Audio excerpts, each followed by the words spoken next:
কাকের মাংস খায় না, কিন্তু তৃণমূলের মাংস ছিঁড়ে খায়, এটা তৃণমূলের লোকজনকে বুঝতে হবে।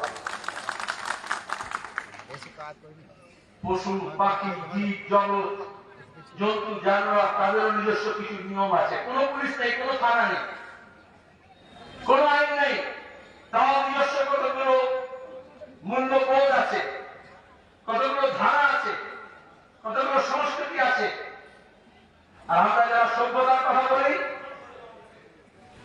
ধর্ষণ হচ্ছে মেয়ে, খুন হচ্ছে মেয়ে, আর মমতা ব্যানার্জি বিজেপি সেখানে পদে, বিজেপি যেমন রাম মন্দির করেছিল ওরকম জগন্নাথ মন্দির করে দিয়ে আর ওই বিডিও এসডিও পুলিশকে দিয়ে প্রসাদ বিতরণ করছেন।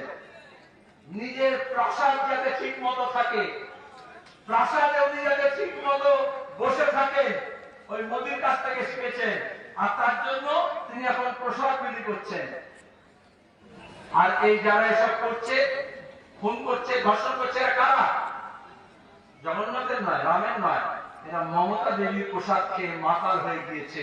ক্ষমতাতে খাস করে বিশেষ পঞ্চায়েত নির্বাচনে গতবারে ওখানে ভয়ের বাতাবরণ তৈরি করার জন্য আপনারা অনেক ভিডিওতে দেখেছেন, ভয় দেখাচ্ছে, বোমা মারছে, গুম করে দেবে, খুন করে দেবে, ধারালো অস্ত্র নিয়ে ঢুকছে। পুলিশের কি হয়েছে? কেন রেড করবে?